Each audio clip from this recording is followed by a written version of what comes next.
Oke, jadi kita mulai The Gathering malam hari ini. Jadi ini adalah The Gathering yang ketiga.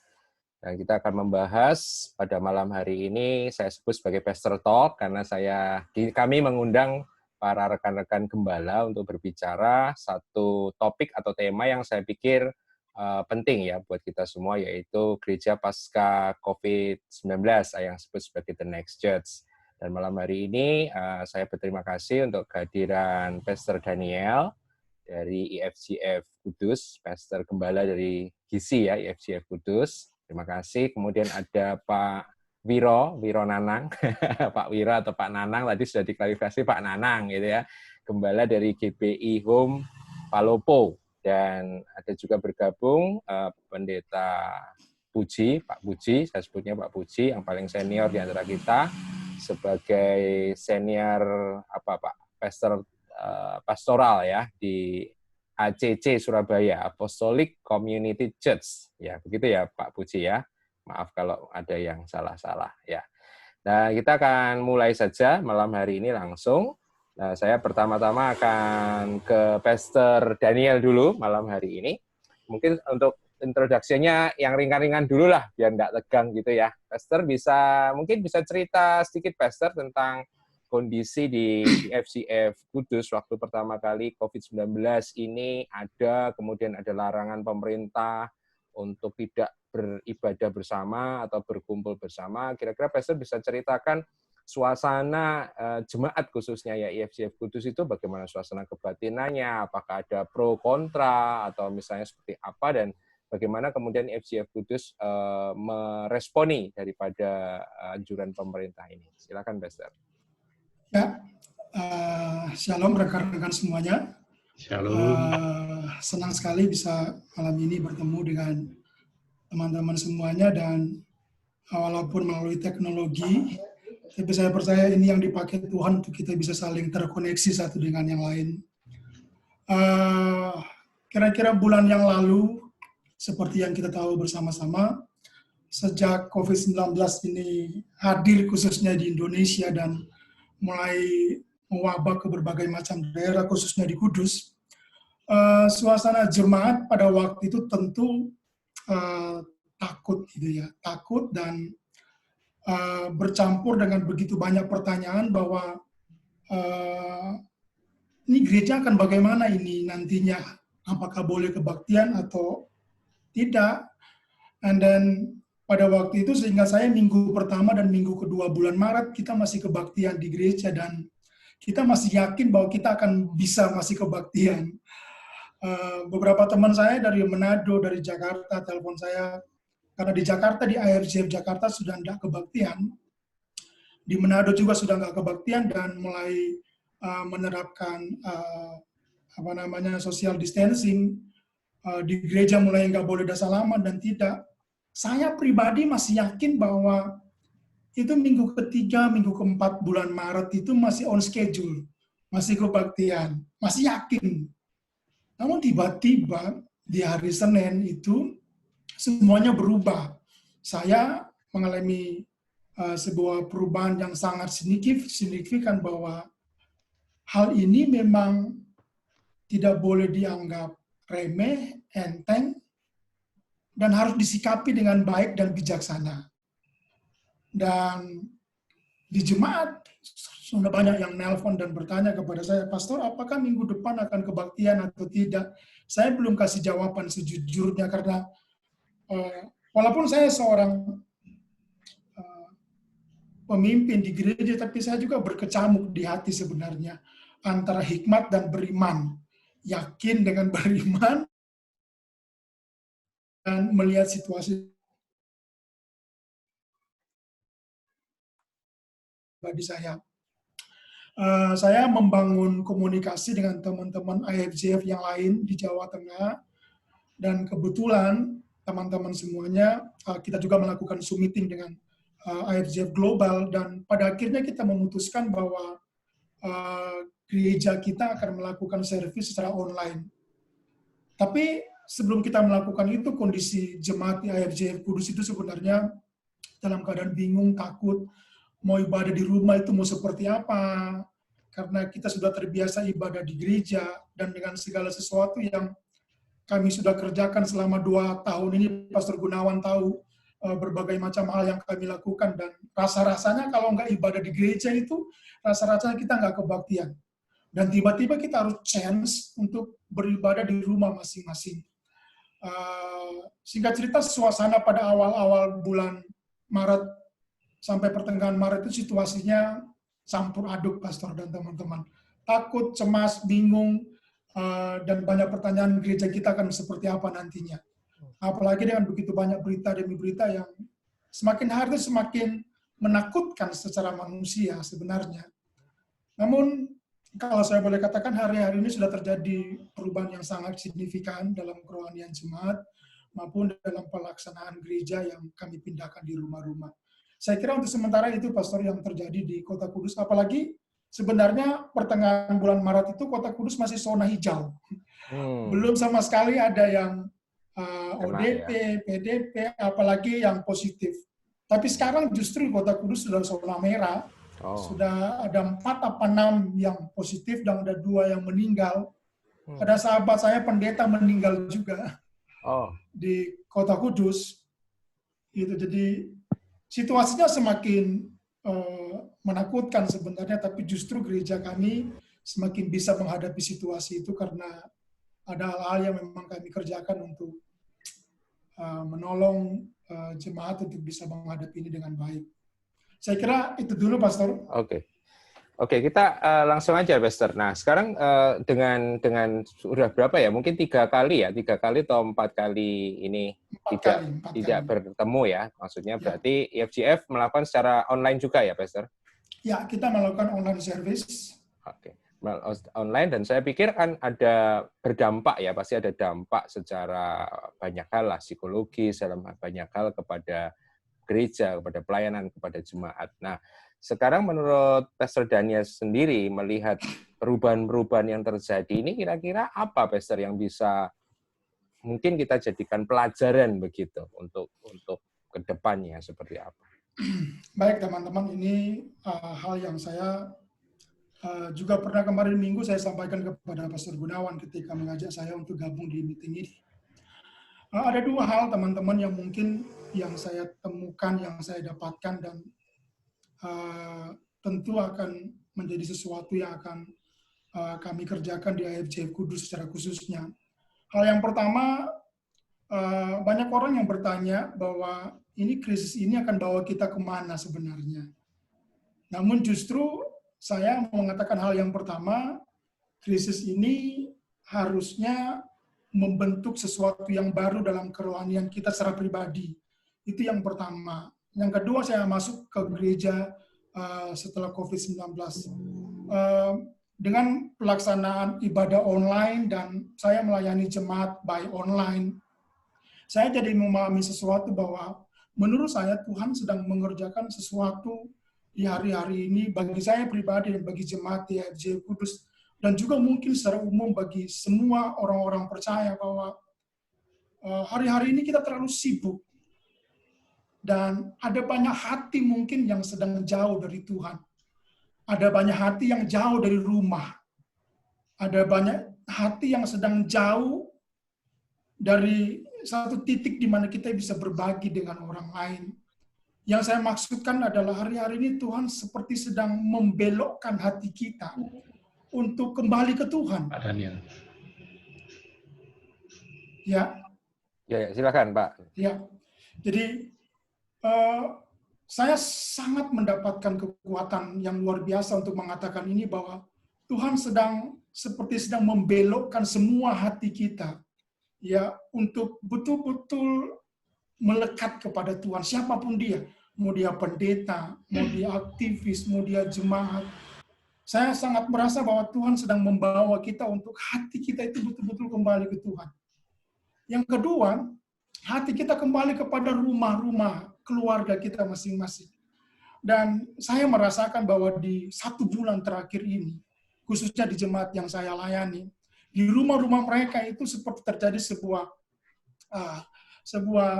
hal yang belum pernah mereka rasakan sebelum COVID-19 ini.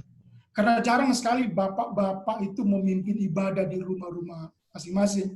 Jarang sekali rumah tangga itu ada komunikasi yang intens untuk membangun pernikahan, membangun rumah tangga, membangun kerohanian. Dan di 1 bulan ini, setiap hari, setiap jemaat membangun kehidupan keluarga mereka. Dan bagi saya itu sesuatu yang luar biasa, bagi saya. Bahwa ada hati bapak-bapak yang kembali di rumah. Dalam pengertian jadi imam di rumah tangga masing-masing. Jadi imam di rumah masing-masing. Dan mungkin jarang sekali sebelum COVID-19 ini di rumah-rumah ada mesbah doa. Tapi saya mengalami bahwa hari-hari ini, ya, mesbah itu apinya semakin menyala di rumah-rumah jemaat. Dan saya percaya itu yang Tuhan sedang mau kerjakan bagi kita semuanya. Dan yang ketiga, dalam hal yang pertama yang saya sampaikan tadi, bahwa Tuhan ingin hati kita itu bukan lagi sekarang melihat kepada diri sendiri. Tapi mungkin kita mulai berbagi kepada orang lain yang mungkin sangat membutuhkan. Ya, orang-orang yang mungkin nggak bisa makan gara-gara COVID-19 ini. Dan gereja harus melakukan itu di Yerusalem dulu.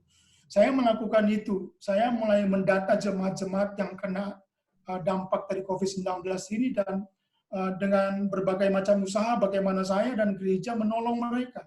Karena sangat kesusahan bagi mereka yang gaji harian, yang ojek online, dan lain sebagainya, dan memang nggak bisa makan karena memang nggak kerja, ada yang di PHK. Nah, gereja harus melakukan sesuatu untuk bagaimana berbagi dengan mereka yang kekurangan di Yerusalem kita dulu, dan kemudian kita mulai berbagi kepada hal-hal yang di luar Yerusalem kita. Nah, yang kedua, saya masuk ke gereja akan seperti apa setelah COVID-19 ini, teman-teman. Ya, paling tidak yang saya lihat di tempat saya. 2 tahun ini saya bilang, Pastor Gunawan tahu bahwa gereja kami di AFC Kudus membangun sesuatu yang sangat signifikan berbeda dengan 2 tahun yang lalu. Saya mulai membangun panggung, membangun interior, pasang lighting, dan berbagai macam hal yang bukan salah ya, bukan salah. Tapi menurut saya cukup relevan untuk IFJF hadir di Kota Kudus dengan melakukan berbagai macam perbaikan interior dan lain sebagainya. Dan dalam melakukan itu kita begitu banyak habis dana, teman-teman, karena mengejar panggung yang megah dan lain sebagainya. Sebenarnya nggak terlalu megah jika dibandingkan dengan gereja-gereja yang lain. Sekali lagi nggak salah, teman-teman. Tapi setelah COVID-19 ini, gedung yang saya bangun itu, yang panggung ada lighting itu, saya nggak bisa pakai. Dan saya berani mengatakan mungkin di Indonesia ini khususnya, yang gedung-gedungnya yang mungkin megah sekali, lighting panggungnya megah, mungkin cuma 5-10% yang dipakai untuk servis online. Banyak di gereja-gereja yang mungkin nggak bisa dipakai gedungnya, banyak yang ibadah-ibadah di rumah. Kemudian pertanyaan saya begini, lah untuk apa saya bangun 2 tahun ini interior yang begitu megah kalau saya nggak bisa pakai? Pada akhirnya, teman-teman, saya mulai memahami bahwa gereja nggak boleh fokus dalam membangun panggung. Boleh, kalau punya uang dan tahu kontennya apa. Bukan ikut-ikutan, bukan copy-paste. Asal gereja punya uang, saya beli lighting. Saya pasang sound yang sangat mahal. Boleh kalau ada uang. Tapi menurut saya, di COVID-19 ini mengajarkan kita bahwa, paling tidak menurut saya, bahwa kita perlu tahu betul apa kehendak Tuhan buat gereja kita di lokal masing-masing. Apakah setelah COVID-19 ini kita mengejar panggung yang megah, lighting yang megah, sound system yang sangat mahal karena mungkin gereja teman kita sudah punya, atau kita mulai konsentrasi membangun setiap jemaat Tuhan yang di rumah-rumah mereka gerejanya hidup. Karena menurut saya, gereja harus dimulai dari pribadi, rumah, and then gedung. Let's say gedung nggak bisa dipakai, tapi pribadi dan di rumah yang dibangun gereja yang sesungguhnya, gereja akan terus berjalan. Bahkan let's say setelah COVID-19 kita nggak tahu apa yang akan terjadi. Let's say tidak ada koneksi internet. Anda pasti bayangkan, kalau nggak ada koneksi internet, nggak akan mungkin ada service online, nggak akan mungkin gathering seperti ini. Tapi kalaupun nggak ada koneksi internet, di kemudian hari kalau Tuhan izinkan itu terjadi, gereja masih hadir di rumah-rumah. Jadi menurut saya, bahwa boleh bangun interior gereja boleh. Tapi kita mulai mengalihkan fokus untuk bagaimana membangun kehidupan jemaat yang kuat imannya. Kita harus membangun para imam-imam di rumah masing-masing, untuk di rumah-rumah ada mesbah-mesbah yang terus menyala. Dan mempersiapkan gereja Tuhan untuk melihat apa yang Tuhan akan kerjakan di kemudian hari nantinya. Saya kira untuk sementara itu, Pastor, yang saya sedang renungkan di hari-hari dan yang saya sedang sampaikan kepada leader saya di AFJ Kudus. Begitu, Pastor. Oke. Terima kasih, Pastor. Insight yang sangat menarik menurut saya dan sangat challenging, menantang kita semua. Dan nanti kita akan coba explore lebih dalam. Tapi saya akan ke rekan saya dulu, Pastor Indra, karena juga bergerak di pengembalaan. Kira-kira gimana pandangan Pastor Indra terhadap apa yang disampaikan Pastor Daniel tadi? Oke, suara saya jelas? Sip. Jelas ya? Jelas. Ya, terima kasih Pastor Daniel. Salam kenal, saya Indra dari Surabaya. Sama-sama, Saya juga bersama dengan tim menggembalakan di gereja kami di GBI Berkat Bagi Bangsa. Saya sangat setuju dengan apa yang Pastor katakan tadi. Mungkin sedikit kesimpulan yang saya bisa ambil adalah kita mulai fokus pada yang esensi. Ya. Jangan selama ini jujur gereja terjebak sama aksesoris memang. Ya, kita nggak pernah fokus dengan yang esensi gitu ya.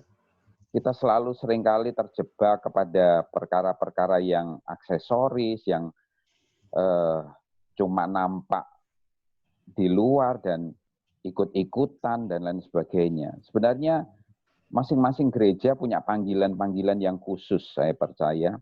Dan kalau kita genapi rencana Tuhan pada kita masing-masing, kita kenali panggilan kita masing-masing, kita kenali apa yang Tuhan mau dalam hidup kita, dan fokus di situ, itu justru akan lebih bagus ya, lebih berdampak ya. Bukan cuma sekadar aksesoris itu. Ya mungkin itu yang saya lihat juga dari tempat kami ya, karena kita sekarang juga lihat itu yang dilihat oleh Pastor Daniel tadi, juga kita lihat di rumah-rumah. Saya ada kesaksian satu jemaat yang dia seorang ibu-ibu ya, udah janda, usia udah cukup lanjut tapi masih semangat orangnya. Lewat dia cukup aktif di gereja, tapi lewat adanya ini akhirnya dia harus di rumah. Tapi justru di rumah dia ini bisa menjangkau, karena di rumahnya dia itu ada kos-kosan gitu ya. Dia bisa menjangkau anak-anak kosnya ini. Bahkan ada yang belum kenal Tuhan, akhirnya diajak doa setiap hari dan jam 7 malam mereka biasanya lakukan doa, dan akhirnya malah sampai ada jiwa baru yang dimenangkan lewat semuanya itu gitu loh. Jadi sekali lagi memang Tuhan ini sedang membelokkan kita semua gitu ya, supaya kita ini fokus dengan yang namanya esensi, bukan aksesoris ya. Kalau saya umpamakan anting-anting sama telinga itu, mana aksesoris, mana yang esensi, kita kadang bingung. Padahal yang esensi itu ya telinga ini gitu loh. Dan telinga ini nggak bisa dirubah, ya harus seperti ini. Kalau anting-anting bisa dikasih yang bulat lah, ini ngomong cewek ya, bukan ngomong cowok ya. Dikasih yang bulat, yang nempel, yang apa, macam-macam bisa gitu ya. Biar kelihatan ini, kelihatan itu. Tapi esensinya ya telinga ini yang harus benar-benar kita ngerti gitu ya. Nah, memang saya setuju dengan apa yang disampaikan Pastor Daniel, dan ya mungkin itu juga yang kami alami juga. Jadi ada hal-hal yang baik lah saya pikir terjadi di tengah-tengah jemaat kita semua, dan hati bapak-bapak itu kembali kepada keluarga, kepada anak-anaknya, itu terjadi juga. Jadi ya saya pikir ini salah satu penggenapan akhir zaman ya. Kan firman Tuhan katakan di akhir zaman hati Bapa kembali kepada anak, anak kembali kepada Bapa, dan ini mungkin salah satu juga penggenapan itu. Iya. Mungkin itu aja sih tanggapan saya, itu dulu mungkin Pastor Gunawan. Oke, Pastor Indra, thank you. Jadi tadi yang saya dapatkan itu ada pembelokan ya, Tuhan sedang membelokkan kita, membelokkan kembali kepada mungkin bahasa saya esensi tadi ya, esensinya seperti apa. Oke, kita akan ke Pak Doni Tatimu. Pak Doni, mana Pak Doni? Siap. Saya mencari-cari Anda, di manakah Anda? Hadir. Ya, silakan Pak Doni untuk menanggapi. Ya, terima kasih untuk Pastor Daniel. Thank you. Saya langsung aja ke Pak Puji mungkin ya. Pak Pujiarto Bustam. Ini halo. Suara saya aman? Aman. Oke. Pak Puji selama ini menguatkan saya, membuat saya cukup tergelitik dengan insight-nya Pak Puji ini. Dengan statement-statement ringannya Pak Puji. Ringan tapi berat gitu ya. Dan saya sangat menghargai Bapak satu ini. Pak Puji. Pak Puji ada enggak? Tunggu, dicek dulu Pak Pujinya. Kayaknya tadi saya lihat kok agak putus-putus beliau. Bisa, Gun? Tunggu Pak Puji.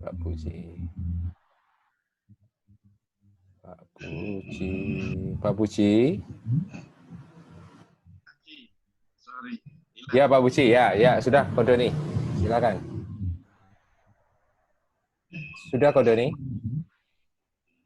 Oh, sekarang Pak Doninya yang putus. Tunggu. Ya, silakan Pak Doni. Ya, Pak Puji. Pertanyaan saya ke Pak Puji langsung aja, Pak. Bagaimana menurut Anda, apa yang sebenarnya kalau kemarin saya sempat berkata bahwa kita mulai belajar mencoba mendengar apa yang Tuhan coba sampaikan. Bukan lagi pada kebisingan perdebatan yang tidak berfokus, tetapi fokus kita adalah kembali apa yang Tuhan coba sampaikan, apa yang sesungguhnya Tuhan ingin, kalau tadi istilahnya Pak Indra, apa yang coba Pak Daniel katakan, dibelokkan kemana? Apa yang Tuhan coba sampaikan kepada kita? Apa yang perlu berubah dari gereja? Menurut Anda gimana Pak Puji?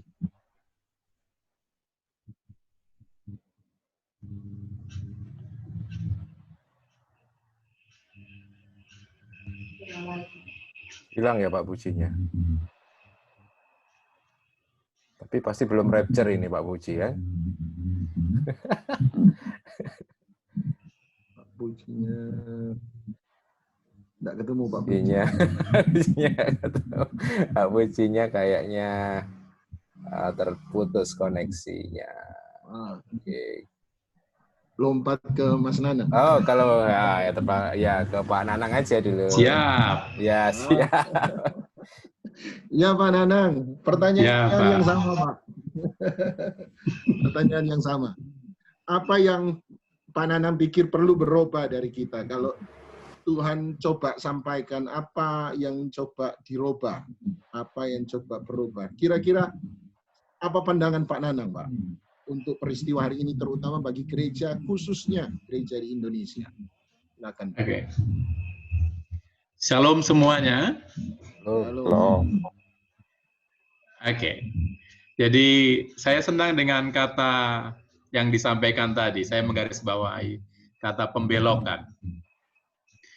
Rupanya apa yang terjadi sekarang ini, menurut saya memang Tuhan sedang membelokkan kita, gerejanya.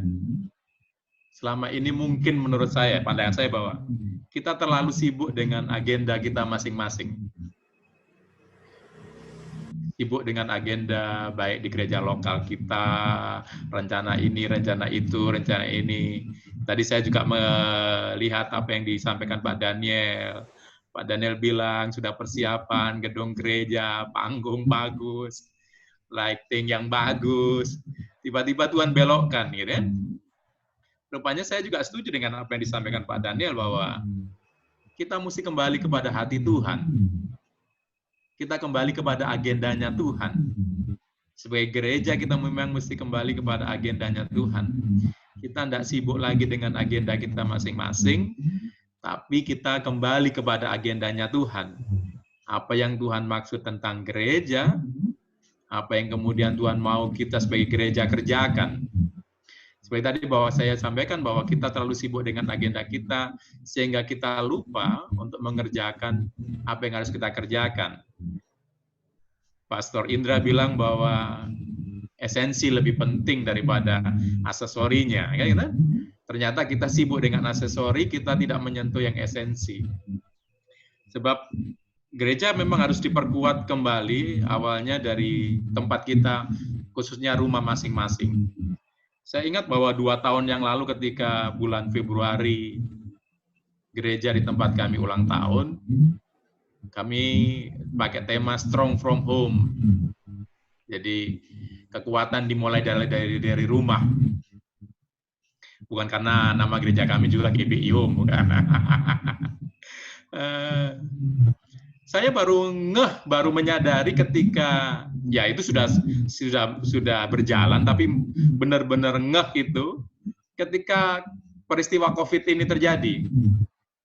Sehingga membuat kita memang kembali benar-benar mesti menguatkan persekutuan di rumah kita masing-masing memulainya. Memang sudah dari awal saya sudah menyampaikan kepada anak-anak rohani di sini bahwa jangan terlalu bergantung kepada pemimpin rohani, tapi masing-masing tiap orang mesti bergantung kepada Tuhan. Dan dengan peristiwa ini, hal itulah yang mewujudkan bahwa kemudian akhirnya mereka mesti bergantung masing-masing kepada Tuhan. Kembali kepada Tuhan. Nah, sekarang pertanyaan Pak Doni tadi, bagaimana ke depan gereja ini? Saya rasa ini adalah waktu ini, mungkin kita 4 kali hari Minggu ya, tidak berjumpa langsung di tempat gedung gereja kita masing-masing. Menurut saya ini adalah sebuah masa persiapan sebenarnya. Sebuah masa persiapan ke depan gereja itu sepertinya akan seperti ini, kembali kepada rumah masing-masing.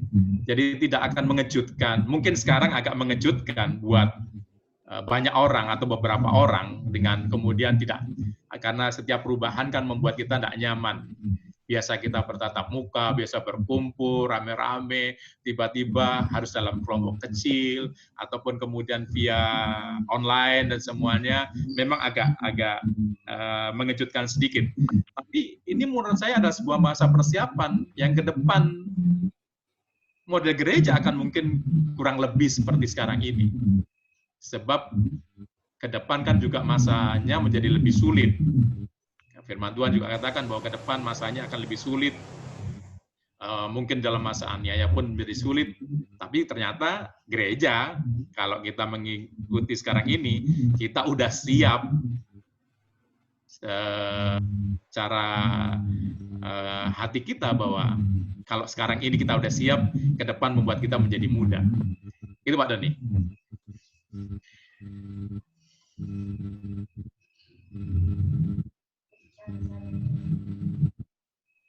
Ya, Pak Doni jangan meng-unmute diri. Kalau Anda meng-unmute diri, Anda tidak bisa. Silakan Pak Doni.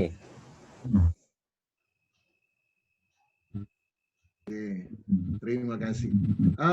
Pak Nanang, bagaimana melepaskan ketergantungan kita terhadap, tadi Anda sempat bilang, terhadap kalau pakai istilah one man show lah.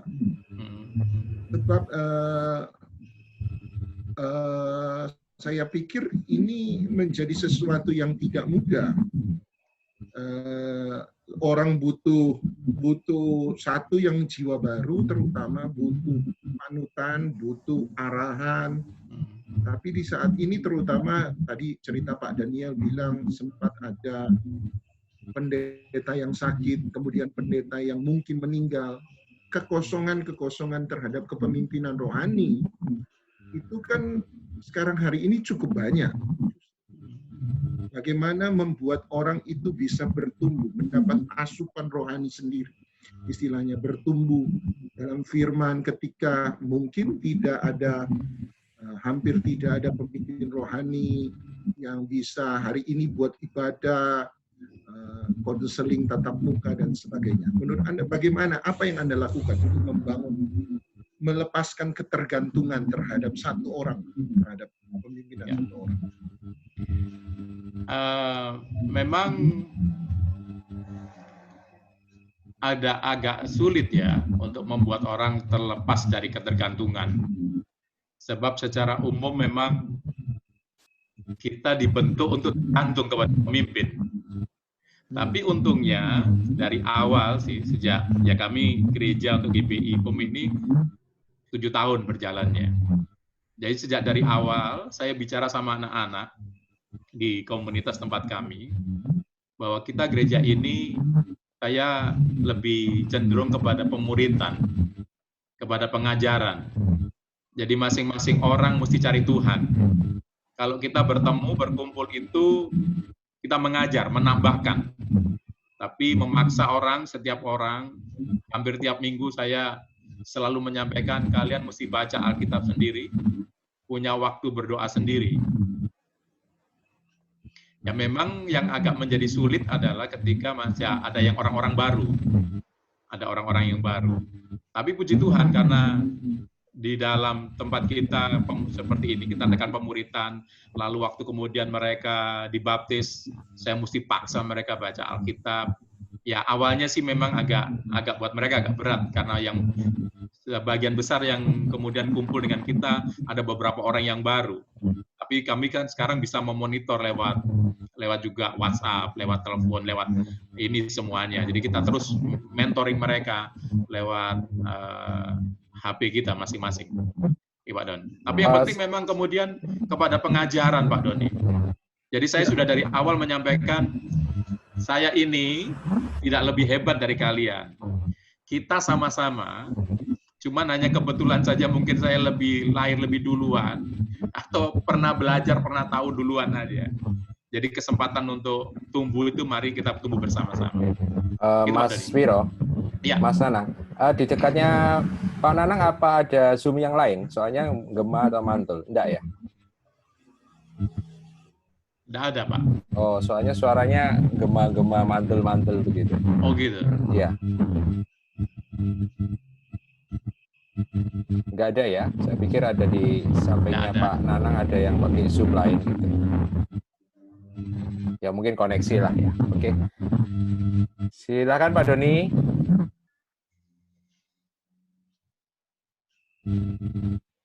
Loh, mana Pak Doninya?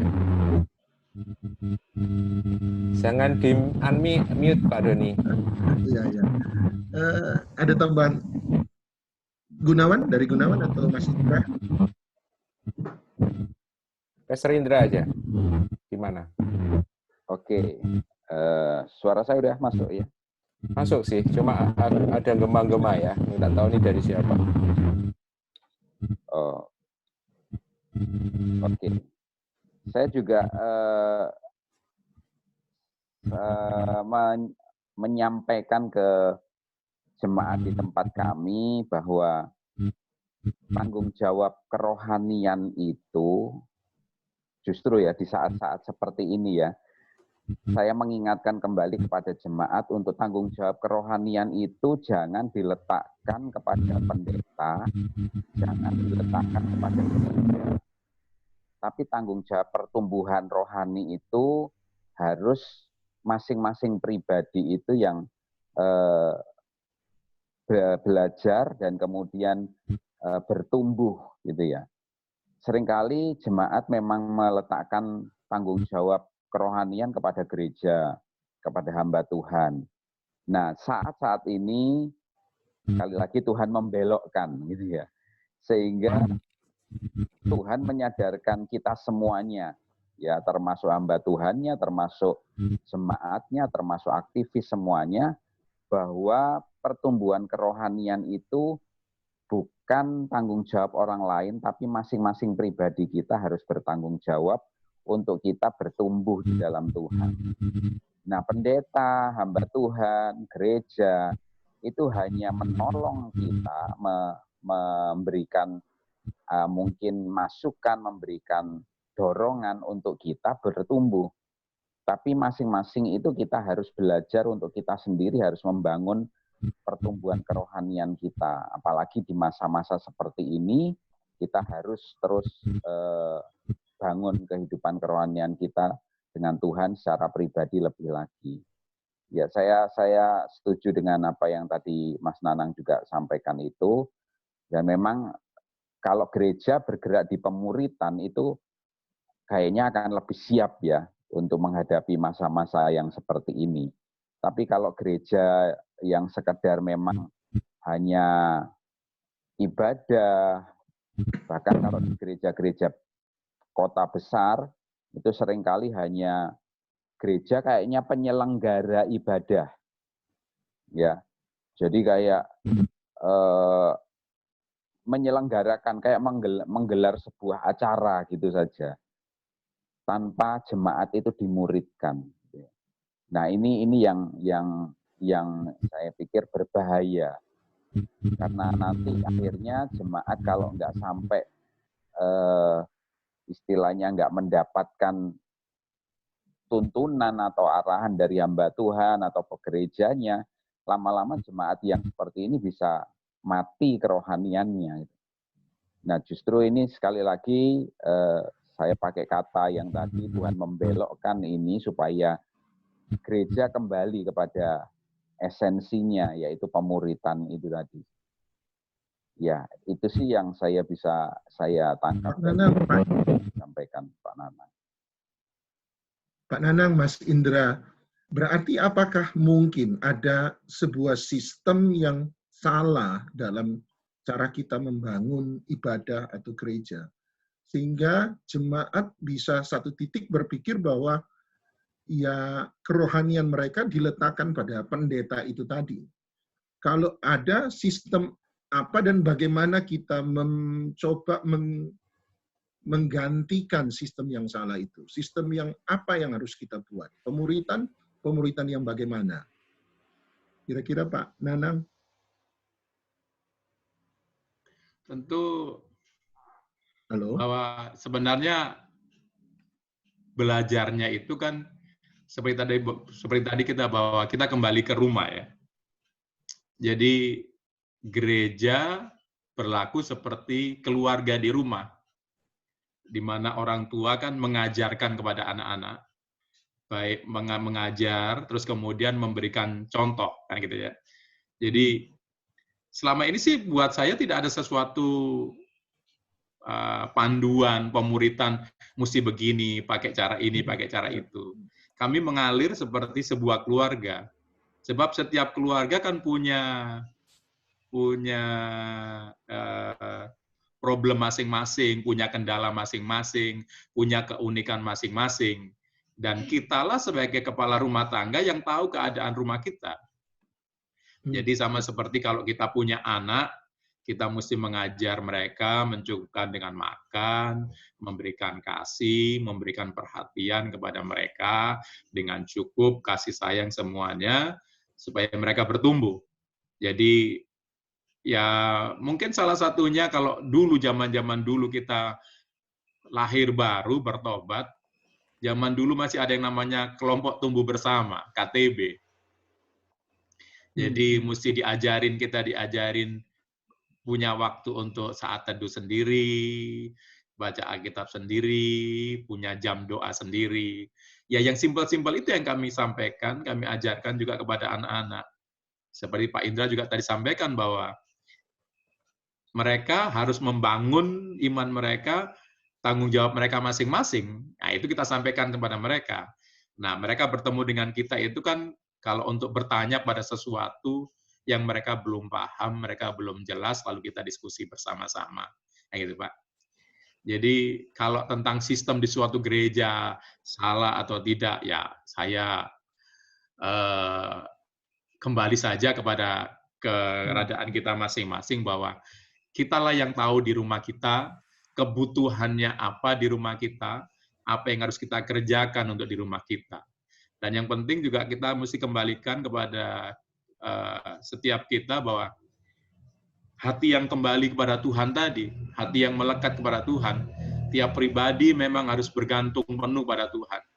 Memang dari awal kadang masih dalam gereja pun saya mendorong anak-anak untuk melepas mereka, merilis mereka. Setiap kali mereka sudah saya lihat dewasa, mereka harus terjun langsung dalam pelayanan, memuridkan lagi, menemukan orang yang baru lagi, injili mereka, doain mereka, mentoring mereka, seperti itu, Pak. Mungkin saya bisa nanya sedikit ya, Mas. Saya panggilnya Mas Nanang aja. Mungkin yang dimaksudkan Pak Doni tadi, Mas, kalau kita yang bergerak di lapangan, walaupun kadang-kadang kita sudah ngajar ya, seperti tadi, maksudnya seperti Pastor Dania juga katakan, atau Pastor Indra katakan, mari kita kembali ke rumah, jangan terlalu terfokus kepada gembala atau hamba Tuhan atau pastor atau siapapun itu. Tapi kenyataannya kan jemaat itu selama masih ada gembala ya dia pikir ya ngapain saya harus melakukan yang sulit-sulit, kan sudah dikasih makan sama gembala. Nah, secara mungkin praktisnya gitu ya Mas Nanang, gimana sih membuat jemaat ini yang sangat bergantung atau mungkin yang selama ini ada dalam zona nyaman secara rohani itu diberi makan oleh hamba-hamba Tuhan ini, kemudian secara mentalitas bisa switch, bisa ganti menjadi jemaat yang mandiri, yang mau belajar Alkitab, yang mau mentor orang, yang mau nginjil itu tadi. Mungkin insight dari Mas Nanang gimana? Ya, saya menyadari juga bahwa tidak semuanya orang, tidak semuanya jemaat itu bisa langsung mengerti, bisa langsung menangkap. Malahan memang ada sebagian besar yang tadi juga secara umum bahwa masih tergantung kepada pemimpin itu masih banyak. Lalu kadang ada yang nyeletuk begini, Bapak saja yang belajar, nanti Bapak yang tinggal suapin saya. Itu tidak bisa dipungkirin. Itu kan kembali kepada tiap pribadi ya, tiap individu. Tapi kami selalu menyampaikan hampir tiap hari Minggu maupun di pengajaran-pengajaran bilang, kalian tidak bisa bertumbuh secara iman kalau kalian sendiri tidak bergaul dengan firman Tuhan dan tidak berdoa. Ibadah itu hanya memperlengkapi saja, menambahkan saja. Tapi pertumbuhan iman yang signifikan, yang besar itu ketika kalian baca firman sendiri. Nah, itu mau diulang-ulang. Waduh, memang tidak mudah. 7 tahun bicara itu saja belum semuanya mengerti, Mas Gun. Jadi tidak apa-apa lah. Jadi yang belum mengerti tetap dibimbing. Selalu kadang kita tanyain, sudah baca Alkitab belum? Kalau mereka menyampaikan, kok sudah masih di sini? Kan kita tahu, kita ikutin pribadi-pribadi. Harusnya kamu baca itu sudah sampai di sini. Tapi kan kembali kepada pribadi ya, karena tiap orang itu ada yang kemudian mau belajar, ada yang tidak. Yang tadi tinggal mau makan disuapin aja. Ya, Mas. Kira-kira kalau begitu ke depan ya Mas Nanang ya, bentuk pemuritan yang akan terjadi itu seperti apa? Apakah akan sama seperti yang sekarang ini? Kalau selama ini saya amati pemuritan banyak di kelas ya, di komsel. Kira-kira kalau pandangan insight dari Mas Nanang ke depannya pemuritannya kayak apa? Punya gambaran nggak, Mas? Karena sekarang sudah dimulai di rumah-rumah, saya rasa kembali pemuritan yang efektif akhirnya kembali ke rumah-rumah tadi. Kayaknya pemimpin-pemimpin, imam-imam, kepala rumah tangga akan mengajar. Sama seperti sebenarnya kalau di perjanjian lama tugas mengajar kan terutama dibebankan kepada kepala rumah tangga ya, yang mengajarkan kepada anak-anaknya tentang kebenaran. Dan ini sedang mulai bertumbuh, rupanya sedang bertumbuh. Jadi mungkin kita hanya memperlengkapi para kepala-kepala rumah tangga, para pemimpin-pemimpin, leader-leadernya, supaya mereka kembali kemudian juga pandai mengajarkan pemuritan dalam rumah mereka masing-masing. Gitu, Pak. Ya. Mungkin yang terakhir dari saya, Mas Nanang, dengan fenomena sekarang ini kan banyak di rumah ya, banyak di rumah-rumah. Saya ada lihat ada banyak komentar yang mengatakan, wah ini kayak kembali ke zaman Kisah Para Rasul ya, gereja di rumah-rumah. Kalau pandangan Mas Nanang sendiri gimana? Apakah yang sekarang ini terjadi itu sudah kira-kira sudah kembali ke esensi atau masih setengah jalan, Mas? Ya, sebenarnya ini sebuah masa pembelokan yang tadi disampaikan sama rekan-rekan bahwa Tuhan membelokkan pada agendanya sebenarnya. Tapi tidak serta-merta sebenarnya karena kita ibadah di rumah, terus kemudian itu seperti yang di Kisah Para Rasul. Kan yang tadi sampaikan oleh Pak Indra harus menangkap esensinya dong, bukan aksesorisnya. Bukan berarti karena kita tinggal di rumah, itu berarti gereja rumah seperti jemaat mula-mula. Sebab kalau kita tidak paham esensinya, apa itu gereja di Kisah Para Rasul, ya kita hanya juga kembali tergantung kepada online lagi, kepada pemimpinnya yang bicara lewat media sosial, tapi mereka tidak menangkap esensinya. Jadi menurut saya ini baru permulaan lah. Jadi memang ada yang udah siap, mungkin juga banyak yang belum siap, sebab ternyata kemudian orang masih tergantung dengan media sosialnya. Mereka tergantung kembali kepada pemimpinnya yang bicara, gitu kan. Tapi puji Tuhan juga sekarang mulai banyak yang bergerak, akhirnya kayak kemarin kami ibadah di hari Minggu, saya berikan kesempatan untuk bersaksi karena ada yang beberapa orang datang di gereja, tapi kami di lantai 2 di loteng Yerusalem, tidak banyak orang. Jadi mereka bersaksi bahwa dengan peristiwa ini mereka mulai ngajar, mereka mulai berkumpul bersama, ada mesbah mereka kembali, kumpul dengan anak-anak kembali, sangat bagus sekali. Dan tadi itu kan esensinya yang harus ditangkap, bukan soal kemudian ibadah bentuknya di rumahnya saja, tapi harus menangkap bahwa agendanya Tuhan apa sebenarnya itu, Mas.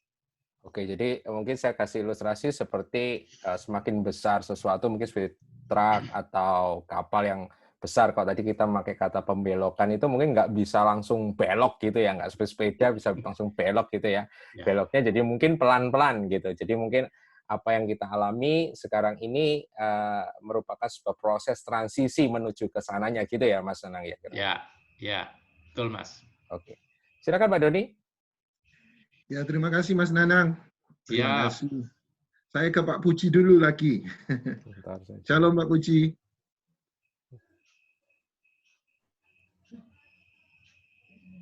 Semoga tanpa panas. Sebentar. Pak Puji. Puji hilang lagi. Nggak.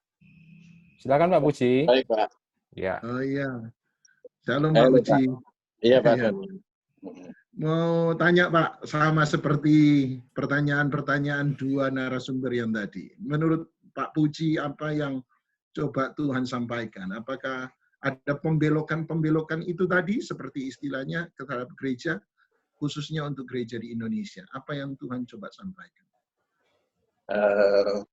Ya, jadi memang ada sesuatu yang berbeda yang Tuhan sedang kerjakan.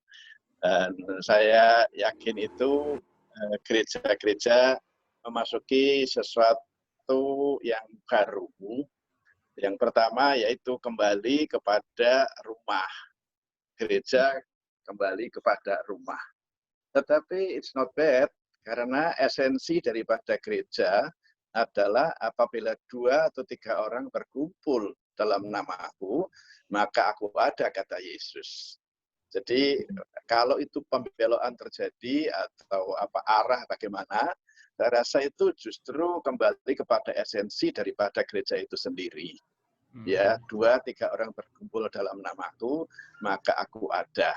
Tentu apabila 2-3 orang berkumpul, itu pujian mungkin hanya 1 lagu, bahkan mungkin tidak ada pujian.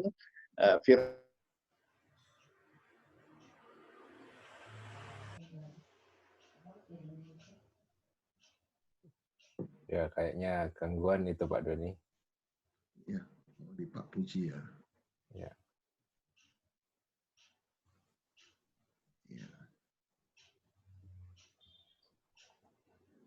Oke, saya coba ke Pak Pastor Daniel dulu kembali, Pastor.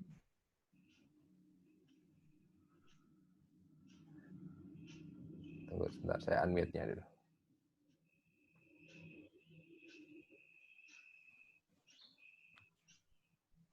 Ya, Pastor, saya kenali IFGF Kudus adalah salah satu gereja yang mungkin not big size, tapi secara teknologi cukup, saya pakai ungkapan melek teknologi gitu ya, Pastor. Kalau menurut Pastor sendiri, kira-kira ke depan, selain tadi dibicarakan harus kembali ke rumah, segala macam, apakah ada kemungkinan bahwa pelayanan ke masa depan itu juga menjadi sebuah pelayanan yang melibatkan teknologi ini? Dan kalau kira-kira itu yang terjadi, pandangan Pastor kira-kira bagaimana? Ya, thank you. Tadi saya sudah sampaikan bahwa imagine di hari depan itu nggak ada koneksi internet. Bayangkan saja. Kita nggak kebaktian sekarang karena ada wabah COVID-19. Tapi bayangkan kalau di hari-hari depan itu ada sebuah krisis yang namanya kita nggak punya koneksi internet. Apa yang kita mau lakukan? Dari hal tersebut, saya mau sampaikan bahwa kalau kita masih bisa terkoneksi dengan internet dan punya resources teknologi untuk menolong kita dalam membangun sebuah gereja dan pertumbuhan gereja, saya kira bahwa di masa mendatang, selama masih ada koneksi internet, saya setuju beberapa rekan bilang tadi bahwa kita harus mempersiapkan ya segala daya dan upaya jika mungkin di waktu mendatang pelayanan lewat koneksi internet itu bisa menolong jemaat. Jadi selama kita bisa melakukan usaha dan daya untuk mempersiapkan gereja yang bisa melek teknologi, karena memang gereja juga harus relevan, harus tersambung dengan kondisi saat ini, nggak boleh ketinggalan, karena memang kita hidup di sebuah zaman yang dimana koneksi internet itu begitu sangat penting, bahkan mungkin nomor 2 dari Tuhan. Kalau saya boleh pakai istilah itu. Jadi kami gereja FJF, bukan saja di Kudus tapi di seluruh tempat, menggunakan daya dan upaya bagaimana memaksimalkan teknologi untuk menolong jemaat, walaupun bukan esensi. Kalau dalam masa depan kita masih punya koneksi internet, maka gereja dari sekarang harus mempersiapkan segala bentuk pelayanan yang terhubung dengan koneksi internet untuk menolong jemaat. Ya, apapun itulah, apapun itu. Dan saya percaya hari-hari ini di gereja desa pun menggunakan teknologi. Apapun itu, mau Facebook, di live Facebook, di Instagram. Jadi seperti Tuhan sedang membelokkan kita untuk sadar dan kemudian mulai mempersiapkan diri. Nggak diam lagi. Itu, jadi sangat mungkin di waktu-waktu mendatang bahwa gereja nggak ada gedungnya lagi. Sangat mungkin loh, saya nggak tahu. Tapi kejadian ini kan menyadarkan kita bahwa segala sesuatu bisa terjadi. Asalkan kehendak Tuhan dinyatakan. Ya, mungkin gereja yang nilainya puluhan M, ratusan M menjadi tidak berguna mungkin di kemudian hari karena nggak ada orang yang datang. Orang hanya bisa beribadah lewat koneksi internet atau di rumah. Juga mungkin izinkan saya tambahkan, tadi ada pertanyaan dari siapa tadi, bahwa bagaimana kita mempersiapkan pemimpin-pemimpin supaya nggak bergantung kepada gembala, dan gembala nggak one-man show. Kebetulan di 2 tahun ini saya belajar di Next Generation, dan kemudian saya belajar di Relevant Leadership di JPCC, dan saya dibukakan bahwa sekarang gereja-gereja harus, khususnya pemimpin, harus berani untuk rilis new leaders. Ya, filosofinya begini, pelayanan next gen itu bagaimana kita rising up new leaders di gereja-gereja kita masing-masing untuk menjadi orang-orang yang bisa memimpin selain pastor itu sendiri, selain itu gembala sendiri. Karena jujurnya ada banyak masalah di gereja-gereja yang terjadi krisis kepemimpinan karena gembala nggak mau diganti. Jujur aja, ya. Gembala merasa tersaingnya ketika ada leader-leader yang berpotensi, yang mungkin dipandang akan menggantikan posisi dia atau mengganggu kenyamanan dia, sehingga orang-orang yang berpotensi di gereja diredupkan sayanya. Nah, saya mau katakan bahwa justru sekarang Tuhan sedang belokkan hati kita bahwa bagaimana kalau di gedung tidak bisa dibuat ibadah, dan ibadah harus dipimpin oleh leader-leader yang lain, sementara nggak ada leader di gereja, cuma gembala saja. Apa nggak mati gereja itu? Jadi mungkin kalau saya boleh sampaikan bahwa kita para pemimpin harus berani untuk rising up new leaders. Pertanyaannya bagaimana rising up new leaders? Ya salah satu cara terbaik adalah pemuritan. Nggak ada yang lain. Kalau di IFZF namanya discipleship journey. Jadi bagaimana gereja menolong jemaat untuk masuk di step-step pertumbuhan rohani sampai membuat mereka dewasa rohani. Ya, lepas dari bagaimana metode yang dipakai gereja, tapi kata kuncinya adalah discipleship. Nggak bisa pemimpin dibangun kalau nggak ada discipleship. Dan yang kedua, nggak bisa pemimpin terbangun kalau pemimpinnya tidak mau membangkitkan next gen di gereja masing-masing. Bayangkan kalau kita, let's say beberapa teman kita sudah dipanggil Tuhan karena COVID-19. Bayangkan kalau di gerejanya nggak ada pemimpin selain gembalanya. Ya, bagaimana domba-domba yang mungkin bergantung disuapi tadi kata Mas Nanang tadi itu, karena memang banyak jemaat yang maunya begitu, nggak mau susah-susah. Tapi kalau gereja dengan sengaja niat membangun discipleship journey, membangun pemuritan yang memang diarahkan secara sengaja, saya percaya akan banyak pemimpin-pemimpin yang lahir di gereja yang bukan menggantikan kita, tapi berjalan bersama-sama dengan kita, yang juga mungkin akan menjadi pemimpin yang nanti ketika kita mungkin dipanggil Tuhan akan siap menggantikan kita. Filosofinya orang lari estafet. Orang lari estafet itu ada 4. Sebelum tongkat diserahkan, pelari akan sama-sama lari. Baik saya yang mau menyerahkan, dan baik pelari yang mau menerima tongkat itu. Jadi sederhana sekali. Discipleship journey adalah kita sedang bersama-sama dengan pemimpin-pemimpin di gereja kita, belajar bersama-sama, bertumbuh bersama-sama, memimpin bersama-sama, dan pada akhirnya, let's say kita nggak bisa ibadah di gereja. Saya pikir gereja kita sudah siap, karena pemimpin-pemimpin sudah terbangun dengan sendirinya. Nah, saya kalau kepala-kepala keluarga, suami-suami, telah diajarkan tadi seperti disampaikan, jadi imam di rumah-rumah. Apapun yang nanti akan terjadi, katakanlah firman Tuhan mengatakan bahwa kita akan melihat hari-hari ya besok yang semakin jahat. Nah, yang jahat itu bentuknya seperti apa kan kita nggak bisa prediksi. Apakah gedung nggak ada semua, apakah koneksi internet nggak ada semua, kita nggak tahu. Tapi menurut saya saat ini Tuhan sedang membelokkan hati kita, gereja kita untuk mempersiapkan hari esok. Dengan memperhatikan esensinya, bukan aksesorisnya. Saya kira itu, Pastor. Ya, kalau saya boleh simpulkan dari apa yang dikatakan Pastor Daniel tadi, mungkin yang justru yang dibutuhkan hari-hari ini dalam pembelokan ini adalah perubahan mentalitas ya, atau perubahan hati, baik dari leader maupun yang di-lead, maupun yang dipimpin gitu ya. Dari sisi leader mungkin harus punya hati yang bahasa Jawanya itu legowo gitu untuk mau apa itu tadi melepaskan, mengequip, membuat yang leaders itu untuk muncul. Sementara yang dilideri atau jemaat ini juga harus mau gitu. Jangan mental disuapin terus begitu. Mungkin seperti itu ya, Pastor ya. Ya, saya kira begitu, Pastor. Oke. Saya kembali ke Pak Doni.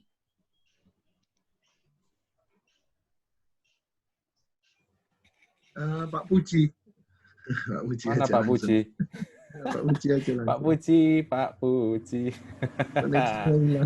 Pak Puji hilang, Pak Puji. Silakan diteruskan, Pak.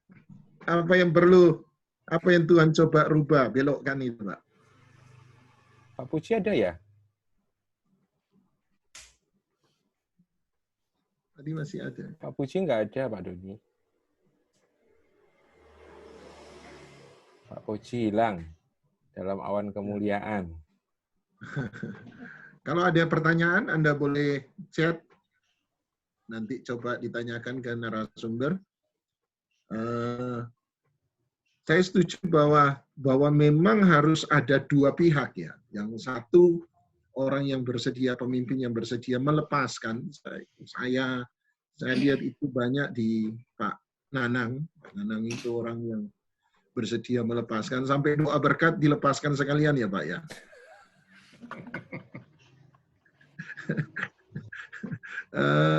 Tapi yang kedua memang setuju bahwa tidak banyak orang bersedia untuk dimuridkan. Istilahnya Pak Nanang tadi itu paling tepat dikasihkan ke Gunawan, saya pikir. Kami kalau berteman, dia bilang ada buku baru, saya bilang gampang. Kamu yang baca, selesai baca, kamu yang jelaskan.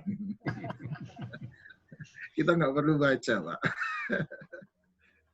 Tapi memang tidak semua orang punya minat ke situ kan. Membangkitkan minat itu sebab Alkitab seringkali dianggap sebagai sesuatu yang membosankan.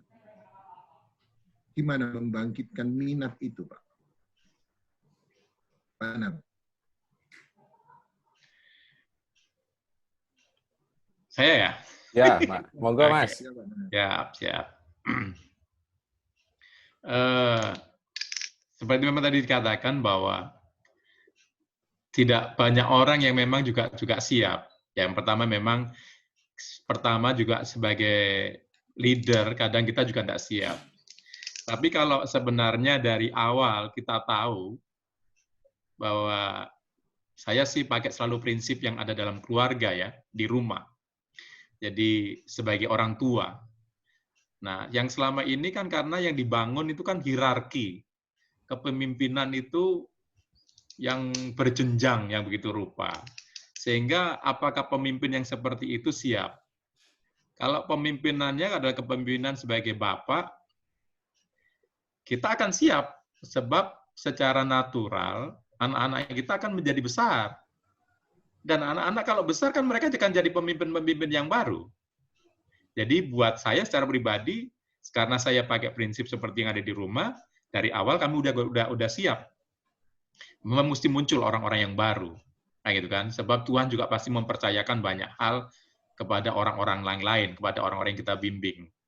Nah, yang kedua juga adalah seringkali juga masalahnya adalah ketidaksiapan yang leader-leader yang baru.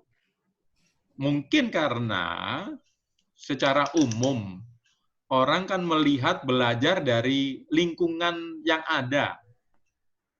Loh itu di sana juga enggak cuma hanya datang hari Minggu saja, Pak. Oh yang di sana kan suka membandingkan dengan tempat yang lain. Gitu kan? Karena keterjebakan bahwa semua juga rata-rata begitu, Pak. Cuman paling hanya datang hari Minggu, disuapin, lalu pulang. Kayak gitu. Jadi minat itu tidak tumbuh kepada para anak-anak yang kita didik. Tapi maka tadi kita tidak akan jemu untuk mengatakan itu. Lalu terus kemudian bagaimana memunculkan minat tentang membaca firman, memang pertama kita beritahukan, lalu kan kemudian waktu kita mengajar, kita tunjukkan sisi-sisi yang menarik dari Alkitab itu. Atau kalau saya biasanya setiap kali mengajar itu menstimulasi mereka ya, memberikan pertanyaan pada mereka. Jadi sementara momennya sharing atau khotbah gitu, baik Kamis atau Minggu atau di pelajaran itu, tolong kamu cari tahu dulu ini maknanya apa, ayat ini apa, konteksnya apa. Jadi saya mencoba memancing mereka untuk menyampaikan satu ayat, dua ayat, supaya mereka mencarinya. Contoh begini, Mazmur pasal 1 gitu kan, ayat 1 gitu kan.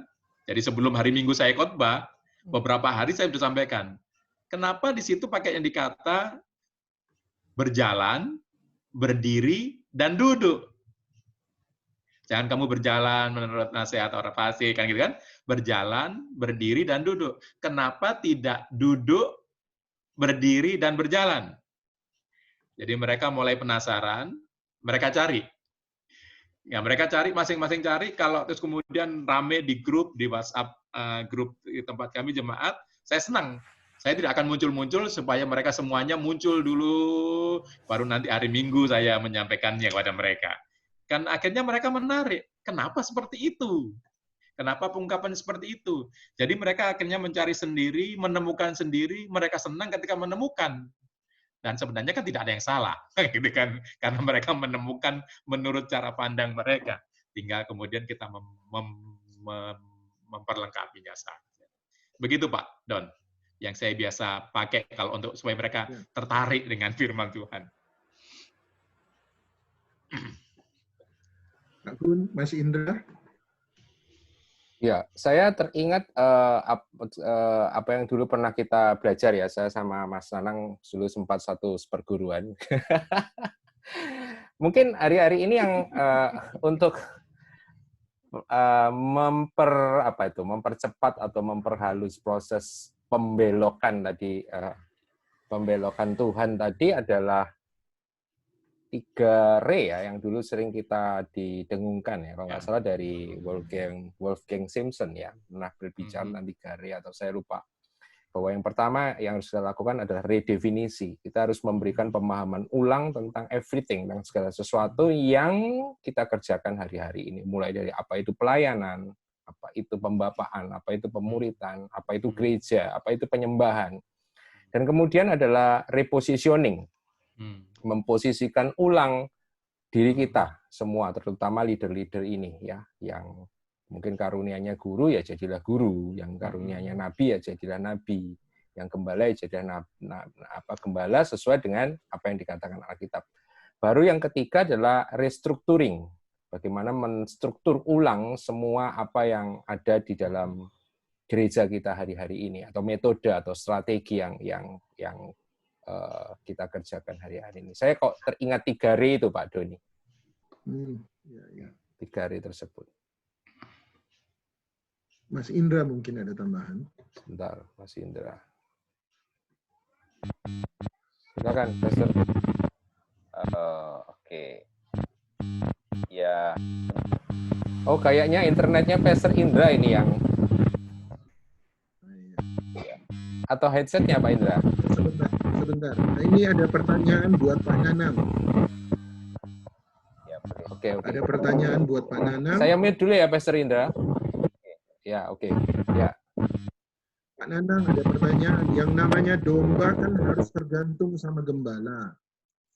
Kan tidak ada domba yang mandiri pergi makan sendiri, kecuali bukan domba ya cari makan sendiri. Mohon pencerahannya.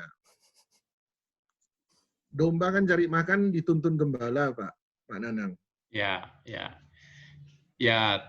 memang kalau pembelajaran tentang gembala dan domba, gembala itu kan menunjukkan tempat, tapi yang makan sendiri tetap dombanya kan, Pak?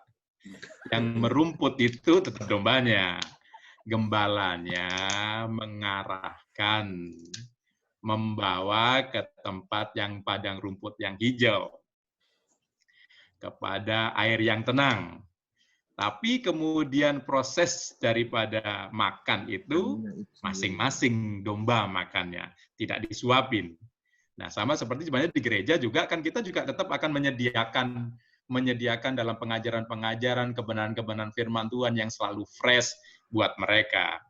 Tetapi soal yang kemudian makan, menikmatinya, merumput, itu domba masing-masing. Gitu, Pak. Ya. Semoga bisa menjawab.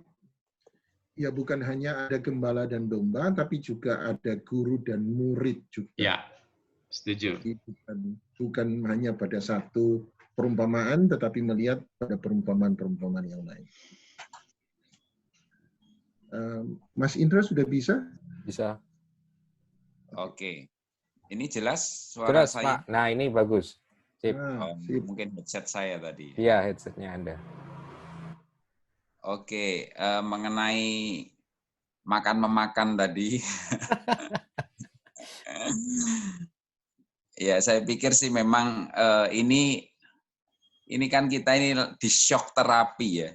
Jadi ini kaget-kaget kita ini.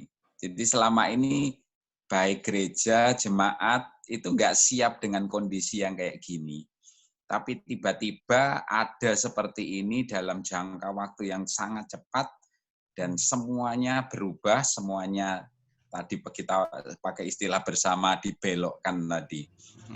Jadi ya tetap saya percaya dengan shock terapi ini sekarang kita mulai lebih waspada, lebih pinter ya. Baik gembala maupun jemaat ini sudah mulai harus sama-sama belajar gitu ya. Bagaimana kita ke depannya ini akan seperti apa. ya. Sebagai gembala, sebagai pemimpin, harus mulai ngerti apa yang harus dilakukan, apa yang harus dipersiapkan, apa yang dikerjakan. Dan sebagai jemaat juga jemaat harus terus disadarkan, harus terus diberitahu bahwa jangan pernah terus mengandalkan pemimpin terus gitu. Tapi mereka juga harus belajar, mereka harus tetap kuat, mereka harus cari pertumbuhan itu dengan dari diri mereka sendiri tanpa bergantung kepada orang-orang lain, orang-orang tertentu atau hamba Tuhan atau pendeta atau siapapun, tapi mereka benar-benar punya hubungan pribadi dengan Tuhan. Dan memang ya semuanya saya pikir harus kembali ke Alkitab sudah. Ya, dari awal Tuhan Yesus itu ngajarin pemuritan gitu ya. Ya itu yang Tuhan mau bawa kembali ke situ ya udah itu yang harus dilakukan, itu yang harus dikerjakan lagi sama gereja. Karena selama ini gereja sudah terlalu kemana-mana gitu ya. Kita suka dengan yang setia, kita suka dengan yang masa banyak gitu ya. Tapi ternyata kerohanian atau pertumbuhan kerohanian kita nggak bisa pantau. Tapi lewat adanya keadaan ini, para pemimpin diingatkan, jemaat juga diingatkan untuk bagaimana mereka harus berespon terhadap keadaan yang nantinya ya kita nggak mendoakan, tapi kok pergumulan kita masih panjang untuk saat-saat sulit ini gitu loh. Itu aja sih tambahan mungkin dari saya. Oke. Terima kasih Pastor Indra. Nah, Pak Puji sudah bergabung dengan kita. Mungkin saya langsung ke Pak Puji saja. Monggo Pak Puji, tadi terputus, mungkin bisa disambung. Oh. Press lagi. Koneksinya mungkin. Iya, kayaknya koneksinya nggak stabil ya. Oke, kayaknya freeze lagi. Oke, ke Pak Doni. Pak Doni, halo Pak Doni.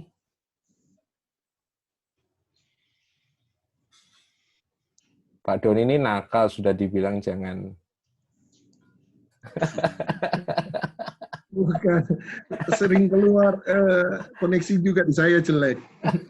Ya, kalau begitu pertanyaan saya untuk Pak Daniel dan Pak Nanang, juga Mas Indra sekaligus. Badai COVID pasti berlalu lah.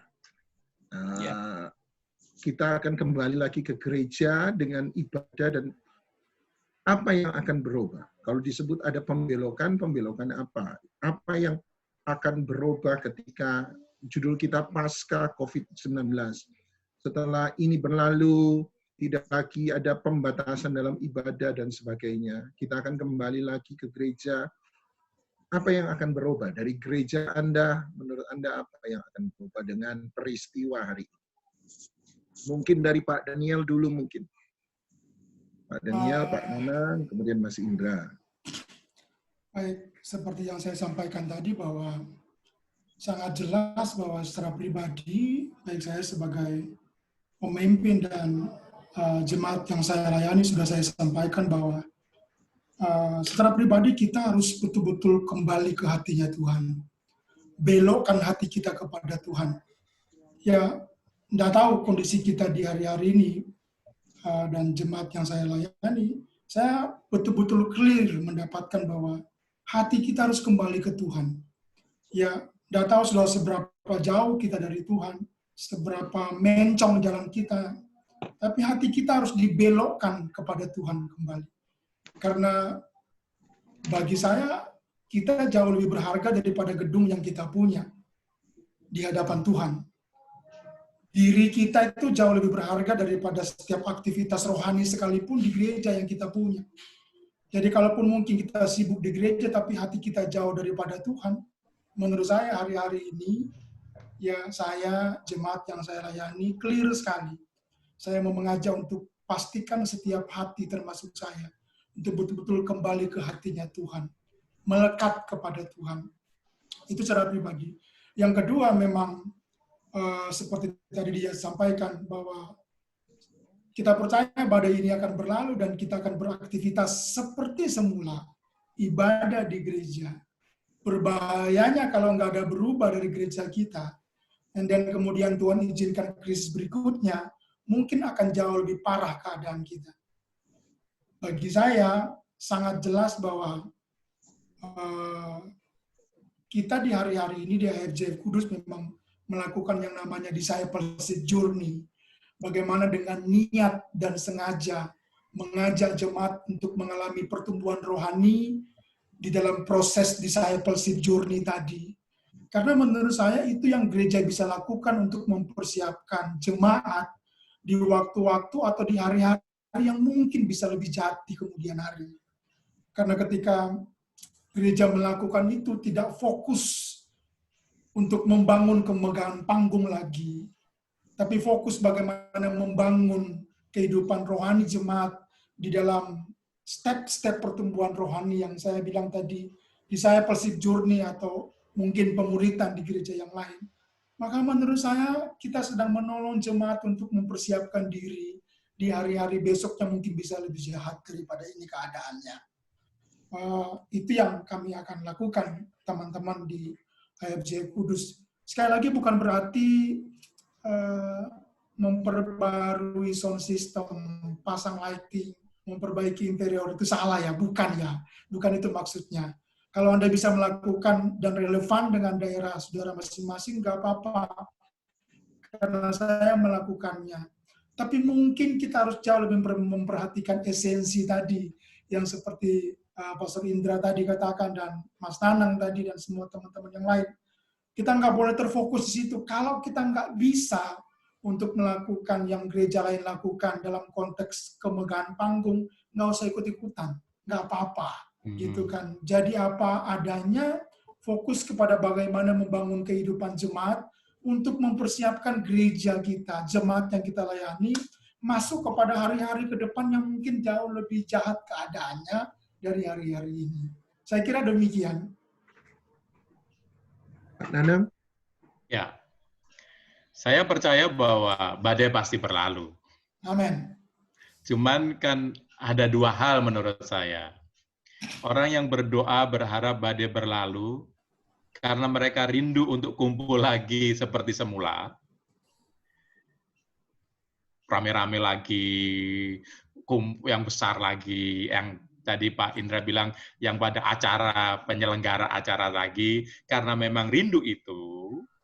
Atau hal berikutnya yang kedua adalah, ketika badai berlalu itu, kita sudah mengalami perubahan dalam paradigma kita.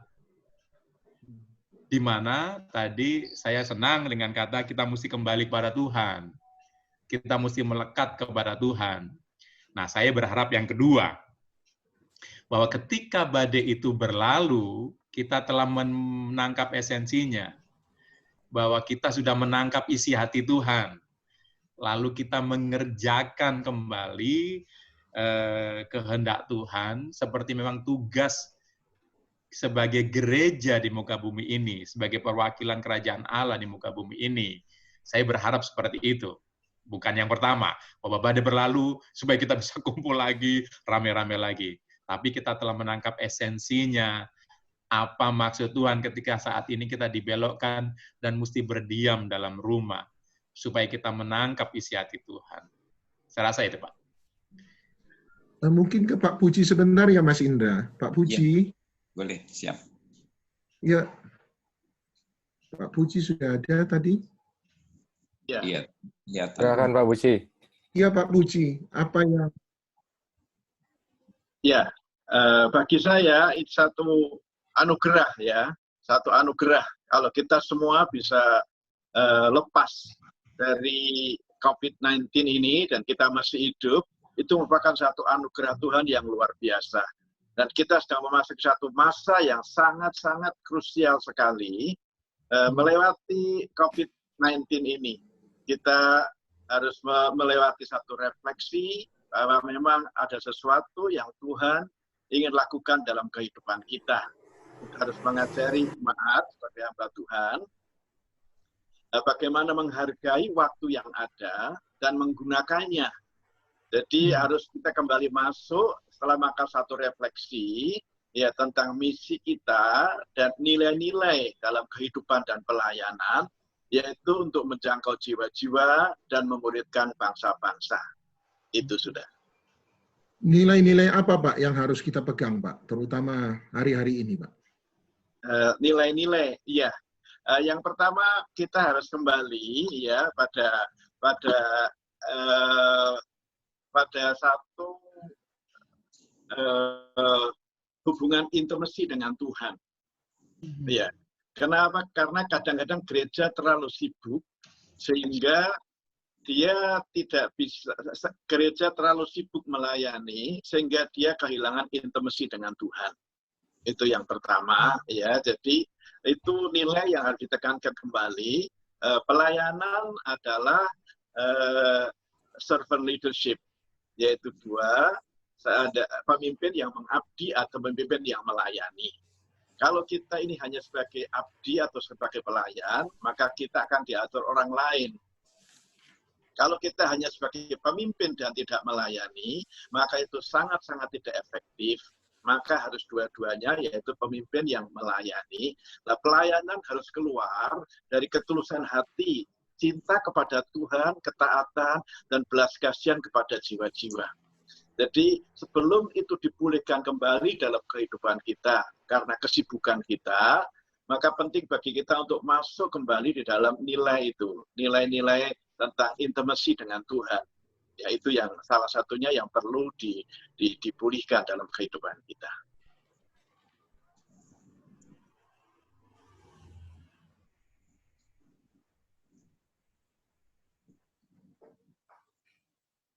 Nah, Pak Doni nakal lagi kan? Iya, ya. Pak Puji, mungkin yang tadi belum sempat Anda sampaikan, saya beri waktu. Apa yang coba kira-kira Tuhan coba sampaikan, apa yang coba Tuhan pesankan kepada gereja, terutama gereja di Indonesia, Pak?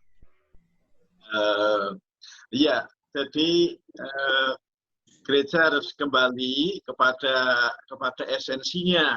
Ya, 2-3 orang berkumpul dalam namaku, maka Tuhan hadir.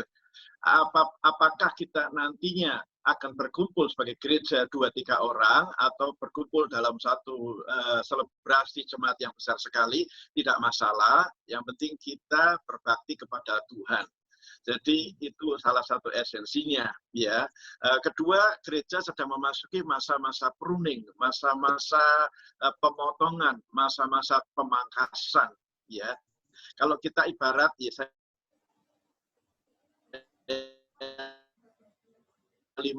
maka di dalam masa pemangkasan itu ranting-ranting yang mati harus dipotong. Daun-daun yang terlalu rimbun harus dipotong supaya nutrisi dari akar semua sari-sari makanan ini bisa masuk ke buahnya, dan buahnya itu bukan hanya buah yang besar tetapi manis rasanya, ya. Atau daun ataupun ranting yang terkena virus, terkena hama, apakah itu hama daripada jamur yang melekati daun yang merusak daunnya, ataukah itu kutu buah yang merusak buah itu sendiri, atau busuk akar yang merusak daripada pohonnya, ya.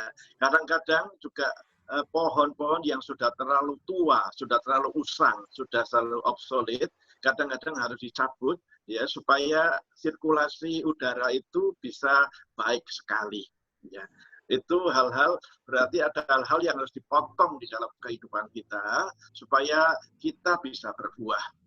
Tentu salah satu tujuan utama daripada masa pemangkasan ini adalah supaya rupa Kristus nyata dalam kehidupan orang-orang percaya, dan juga untuk penjangkauan jiwa-jiwa, yaitu hasil daripada pelayanan kita. Ya, saya tangkap gini sebelum saya serahkan ke Mas Indra. Saya tangkap berarti gereja sementara dikembalikan kepada apa yang esensi sebenarnya.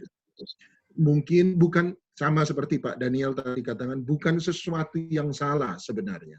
Tetapi seringkali fokus kita sudah terbelokkan. Mungkin fokus kita lebih pada istilah sejak dari awal adalah pada aksesori. Mungkin hari ini menurut Pak Puji harus di-pruning istilahnya. Hal-hal yang bukan salah, bukan juga tidak penting, tetapi seringkali bukan menjadi yang terpenting, gitu ya Pak. Kita dikembalikan kepada satu saya sampaikan, saya tambahkan, hal ini bisa terjadi juga karena cinta orang kepada Tuhan telah beralih kepada cinta akan dunia. Maka kita, para hamba Tuhan, waktu kita mengedukasi jemaat dan maupun hidup kita sendiri memberi contoh, kita kembali kepada cinta kepada Tuhan, bukan cinta kepada dunia. Mengejar keberhasilan, kemasyuran, puji-pujian daripada banyak orang, kehormatan yang diberikan oleh orang-orang kepada kita, atau mengejar harta kekayaan yang sedemikian rupa karena ada kesempatan, ya, tanpa atau sampai kadang-kadang mengkompromikan value kita yang mendasar, yaitu tentang moral Alkitabiah yang dilanggar. Kita harus kembali ke situ, melayani dengan integritas, melayani dengan ketulusan hati, dengan kerendahan hati, dengan kasih, dengan belas kasihan, ketaatan yang keluar dari kasih kepada Tuhan.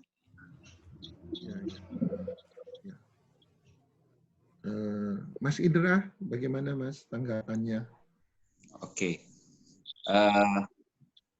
Saya juga setuju, percaya bahwa COVID-19 ini akan nanti selesai, berakhir. Tapi lewat semuanya ini, setelah kita melewati semuanya ini, kita mesti sekarang, mindset kita mesti berubah. Cara berpikir kita harus berubah sekarang. Karena seperti tadi saya bilang, kita sudah di-shock terapi sama Tuhan untuk kembali kepada esensi, maka setelah ini nanti COVID ini selesai, ya kita mesti berubah cara berpikir. Terus kemudian semua di gereja itu harus berfungsi. Ya. Leader berfungsi, pengurus berfungsi, aktivis berfungsi, jemaat juga berfungsi.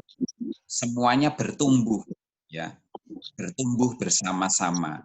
Bukan cuma nunggu disuapin atau apapun, enggak. Sekarang mulai semuanya bertumbuh, tanggung jawab pada pertumbuhan pribadi, saling berlari bersama-sama, mengerjakan bagiannya masing-masing, ya, dan kemudian bertumbuh bersama-sama. Tidak tergantung kepada 1-2 orang, ya, tergantung hanya pada pemimpin, dan kemudian menggantungkan seluruh kehidupannya, pertumbuhan kerohaniannya kepada pemimpin. Pemimpin juga gitu, jangan kemudian dikit-dikit, nanti kalau ada apa-apa panggil saya ya, kalau ada apa-apa datang ke rumah ya, nanti apa-apa. Nah, itu juga salah gitu loh. Sekarang kita juga pemimpin juga, kalau kayak gini didatangi mau nggak sama jemaatnya pada kondisi COVID? Nggak ada yang mau gitu ya. Tapi dulu waktu nggak ada COVID, ya semuanya datang ke saya gitu ya. Begitu ada COVID nggak mau didatengin karena takut jemaatnya ada yang kena mungkin gitu ya. Nah, sekarang kita harus kembali kepada fungsinya dan kemudian tidak bergantung. Dan saya setuju juga lewat semuanya ini kita intim dengan Tuhan.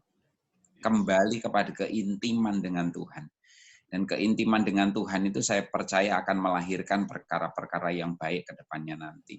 Dan satu lagi terakhir dari saya dapatkan sebuah quotes gitu ya. Don't use people to build ministry, but use ministry to build people. Jadi jangan menggunakan orang untuk membangun pelayanan, tapi pakai pelayanan untuk membangun orang. Jadi ke depan kita mesti berubah, ya. Berubahnya adalah jangan bangun pelayanan, bangun orang. Pakai pelayanan itu untuk membangun manusianya, membangun orang.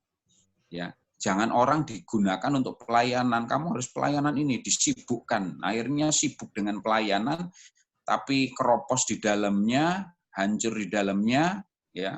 Nggak karu-karuan, termasuk pendetanya sendiri nggak karu-karuan gitu. Saudara, kadang kalau kita mau survei ya saudara, pendeta yang saat teduh itu mungkin udah jarang malah. Mereka mungkin hanya saat teduh kalau pas ada tugas jadwal khotbah atau apa baru baca firman atau apa ya. Nah sekarang kita benar-benar harus bertobat sama-sama gitu ya. Bukan jemaat saja yang harus bertobat. Bahkan pendeta pun apalagi kalau sudah terlalu sibuk. Akibatnya malah kayak ngejar setoran saja gitu loh. Nah, kita mesti belajar, kita mesti bertobat bersama-sama supaya ke depan ya setelah Covid ini berlalu benar-benar kita udah ngerti agendanya Tuhan, udah ngerti rencananya Tuhan, udah ngerti apa yang harus kita lakukan sehingga benar-benar ke depan kemuliaan Tuhan makin nyata, ya gereja bersatu, gereja sungguh-sungguh mengalami zaman-zaman yang baik, ya, dan sungguh-sungguh jadi terang dan garam buat dunia ini. Ya, itu saja sih yang saya mau sampaikan. Saya kembalikan ke Pak Gun atau Pak Doni. Oke, Pak Doni ada yang mau disampaikan? Ya, mungkin sebelum ngasih ke pembicara untuk penutup kesimpulan ya, saya juga merasa bahwa yang harus berubah adalah atensi kita, fokus kita kembali kepada Tuhan. Saya beberapa hari yang lalu dapat Maleakhi 1 ketika berkata, seandainya ada seseorang yang mau menutup pintu bait Allahku, seandainya ada seseorang yang mau menutup pintu bait Allahku, supaya tidak menyia-nyiakan korbanku. Dan konteks Maleakhi 1 adalah ketika dia bicara tentang bagaimana umat Tuhan hari itu mempersembahkan korban yang timpang, korban yang sakit.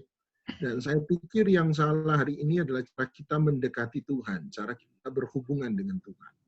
Dan yang menarik adalah dia berkata, seandainya kalau orang pada masa itu salah dalam memberi korban persembahan kepadaku, mereka beri yang timpang, yang sakit, maka seandainya ada yang mau menutup pintu bait Allah. Saya pikir hari ini pintu gereja secara fisik sementara tertutup, dan panggilan kita saya pikir sama dengan pembicara yang ada bahwa kita harus merefleksi ulang bagaimana cara kita mendekati Tuhan, bagaimana cara kita mempersembahkan korban kita di hadapan Tuhan, penyembahan kita, komitmen kita, seluruh hidup kita, hati kita pada Tuhan. Dan hari ini adalah hari-hari yang paling baik untuk merefleksi. Saya setuju dengan Pak Nanang, badai ini akan berlalu, persoalannya kita berubah karena badai ini atau kita tidak berubah. Yang pasti akan berlalu, tapi persoalan yang paling tepat adalah berubah atau tidak berubah. Dan saya berharap Anda dan saya menjadi orang-orang yang berubah karena peristiwa ini. Silakan Gun.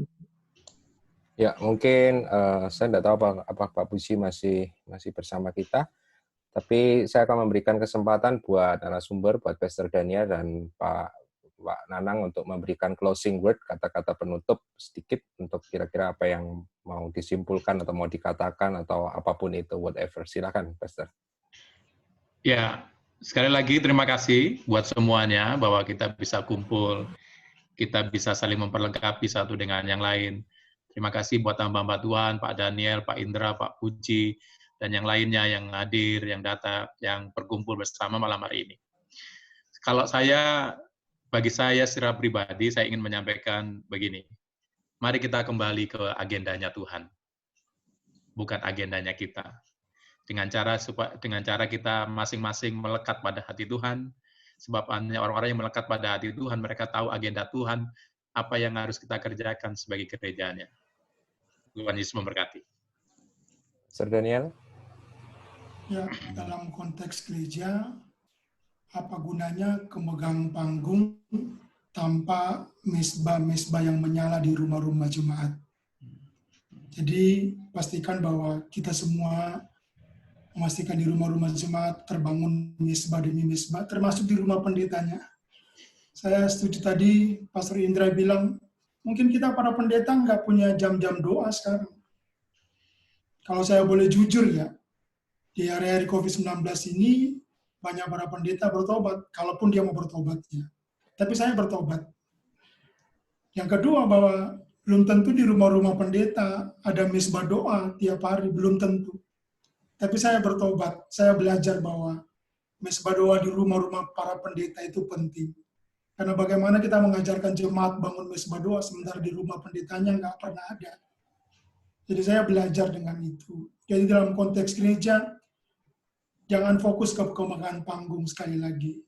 Fokuslah dalam membangun kehidupan jemaat yang di rumah-rumahnya ada misbah doa yang tiap hari menyala. Yang kedua, yang terakhir mungkin COVID-19 ini mengajarkan kita bahwa apa yang kita punya di muka bumi ini menjadi tidak berharga ketika COVID-19 datang.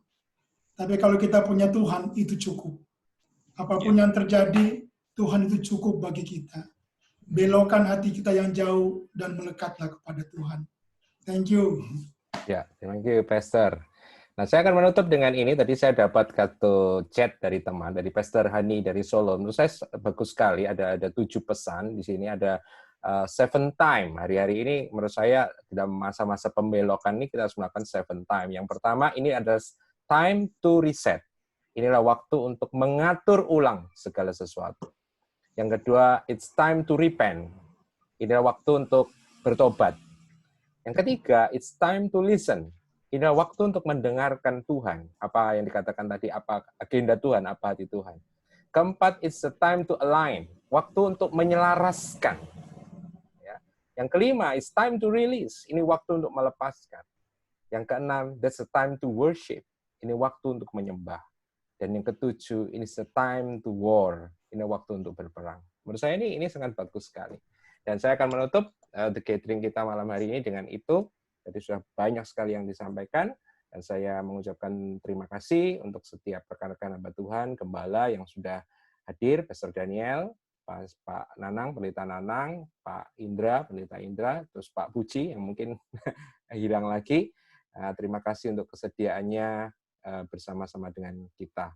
Dan Senin depan kita akan kembali dengan The Gathering, dengan topik yang berbeda, yaitu kita akan membahas the prophetic voice. Jadi kita akan berbicara dari sisi kenabian. Jadi kalau Senin ini kita bicara dari sisi pastoral, maka Senin depan kita akan berbicara dari sisi kenabian. Dan kita akan akhiri The Gathering kita malam hari ini. Saya minta Pastor Daniel untuk kita pimpin kita dalam doa menutup The Gathering malam hari ini. Thank you. Terima kasih Tuhan buat apa yang sudah Engkau lakukan bagi kami pada malam hari dalam gathering via Zoom meeting malam ini. Kami bersuka cita boleh mendapatkan insight dari teman-teman narasumber dan sharing dari teman-teman semuanya.